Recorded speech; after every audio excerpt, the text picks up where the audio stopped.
Hello and welcome to Moving Iron Podcast. This edition of the Moving Iron Podcast is brought to you by these great sponsors. Axon started out of a passion for keeping agriculture moving. Imagine having 100 years of tire and wheel knowledge in your back pocket the next time you sell a piece of ag equipment. To find more or become an Axon dealer, please visit axontire.com. This podcast is also brought to you by Valley Transportation. Valley Transportation has been hauling ag and construction equipment across the country for the past 33 years. Call Parker at 800-657-4910 or go to valleytransinc.com for all your trucking needs. At Valley Transportation, our goal is to help you reach yours. This podcast is also brought to you by Ag Direct. No matter how you buy your ag equipment, from a dealer, auction, or a private party, Ag Direct can help you finance it. You can even apply online at agdirect.com.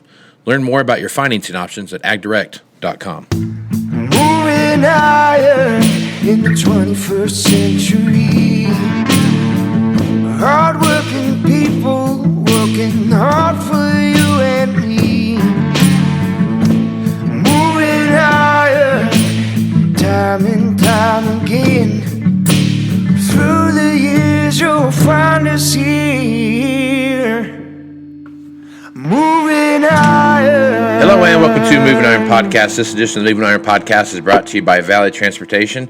Valley Transportation has been hauling ag and construction equipment across the country for the past 33 years. Call Parker at 800-657-4910 for all your trucking needs. At Valley Transportation, our goal is to help you reach yours. So I do have Parker on the line here. So he's actually here, and you're going to be able to hear him talking. I also got Brad from Valley Transportation. So how you guys doing this morning? Good. How are you, Casey? Doing good, man. Doing good. Well, there's I don't know if the situation in the U.S. when it comes to availability of just about anything is getting better or if it's getting worse. Some days I feel like it's getting better, and then I wake up the next day and it's worse than it was when I thought it was getting better. So, Brad, from your end, talk a little bit about what you're seeing from the driver situation, what you're seeing from getting freight moved around situation. Is that situation getting better or worse for you guys? You know, I'm kind of like you, Casey. Some days you think it's better, and then the next day you're not so sure again, you know. So the driver situation, you know, in the last 3 or 4 months seems to be improving for us. It's gotten a little bit better. We're getting seats filled and trucks back on the road, so that's definitely helping. I don't know if that's a sign of things are slowing down a little bit and they don't have as much availability out there or what, you know. We're hearing a lot of talk from the van and reefer side that freight market's starting to slow down. So, you know, that'll start causing some issues to where they don't have as much work to do too. So, right. Our side, we're not seeing the slowdown. I mean, we're backed right up against the wall most days, you know, trying to keep up. So that part, is good for us, but with the fuel costs and everything, it's another challenge, you know. So yeah, a lot of moving parts out there right now.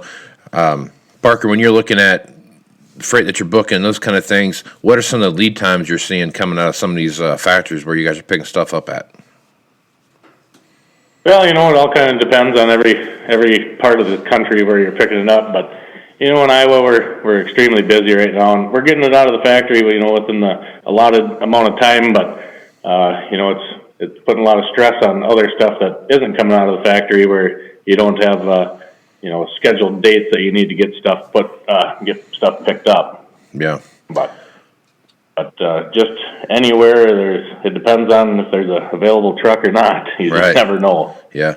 What are some of the average lead times you guys are seeing on if I booked a piece of equipment today to get moved from, you know, western Nebraska to Texas or something like that? I mean, what's some of that lead time that you're looking at there? Is it still a couple of weeks where you're trying to figure things out and kind of sort through, or has that lead time gotten better?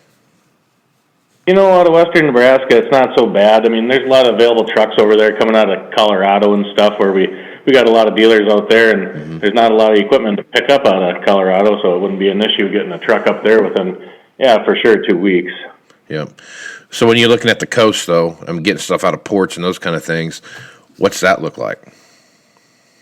You know, we have had a few issues on some of the West Coast ports where we were told stuff was ready and it wasn't. Yeah. Some weeks is good, some weeks is bad. Yeah. I feel your pain. You never know. You never know what you're going to get. That's when you find out.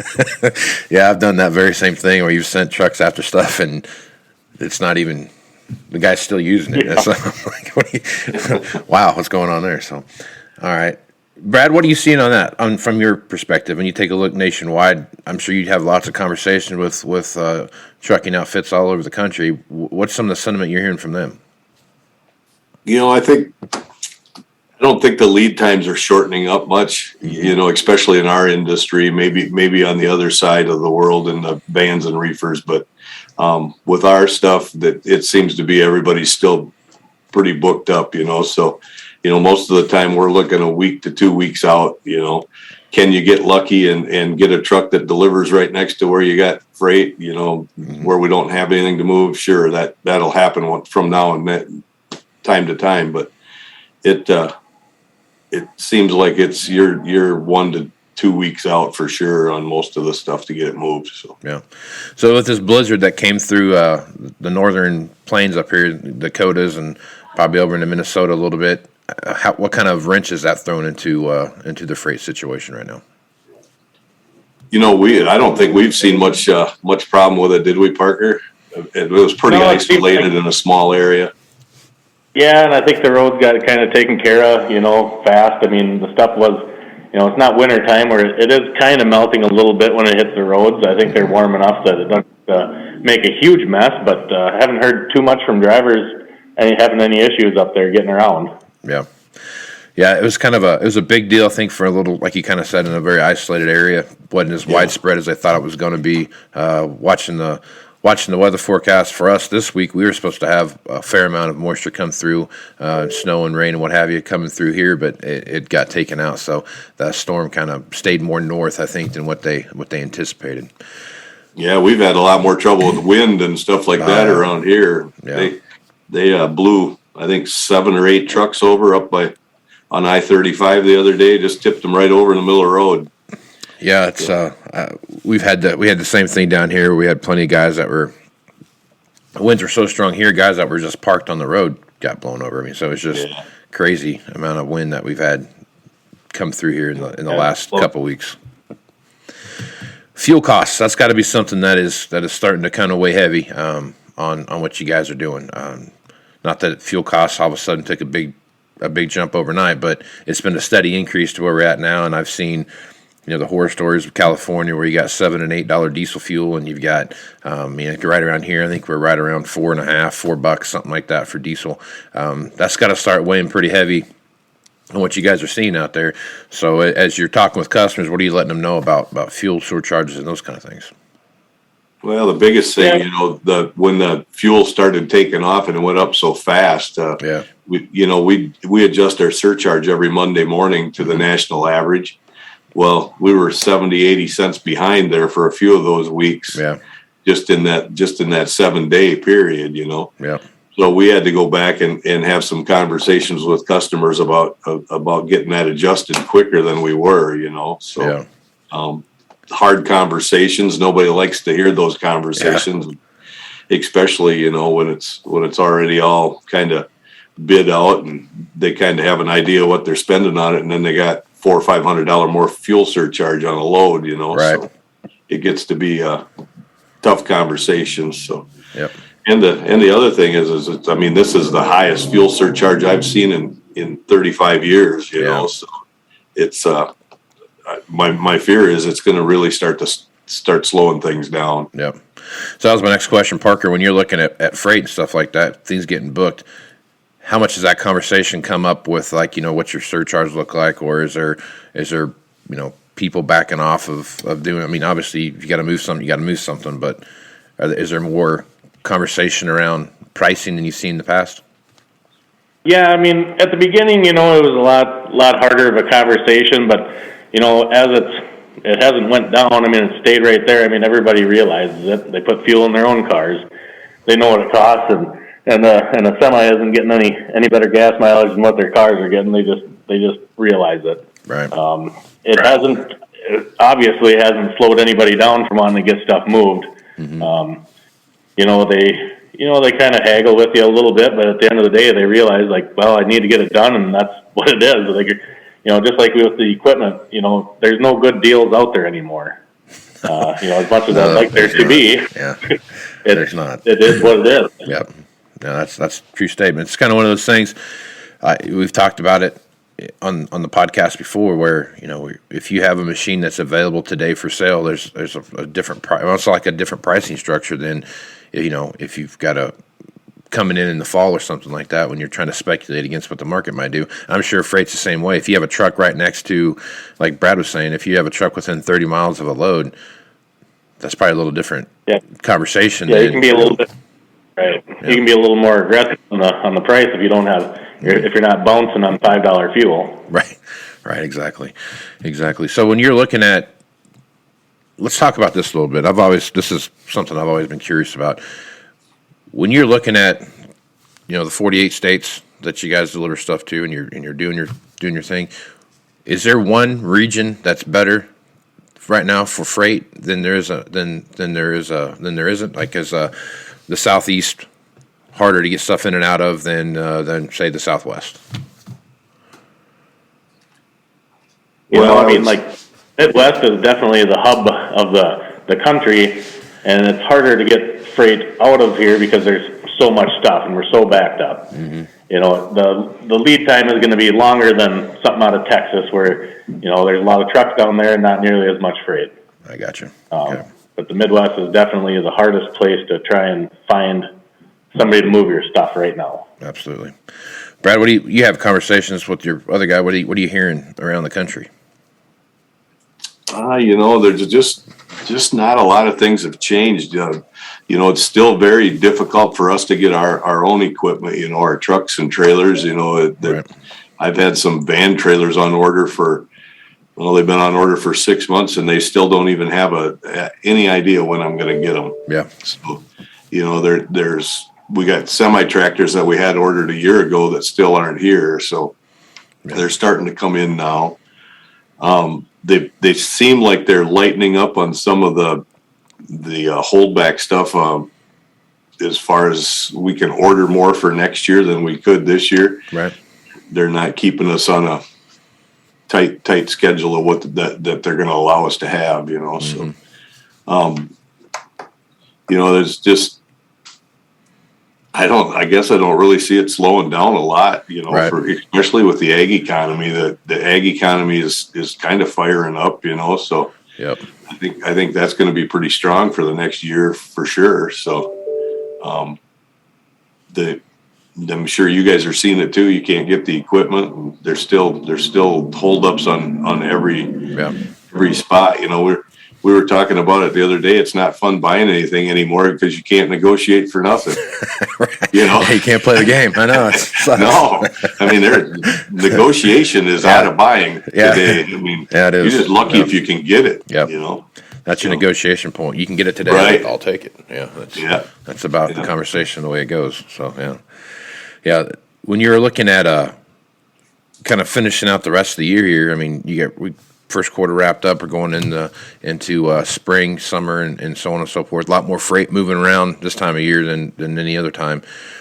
What's some of your thoughts, Brad, as you look into the rest of 22 going into 23, outside of things we've talked about here? What are some of the things that are on your mind right now, thinking about your business? Well, with us is we've got quite a few new tractors. I sold a lot of tractors at the end of last year just because we didn't have drivers in them and the market was so hot.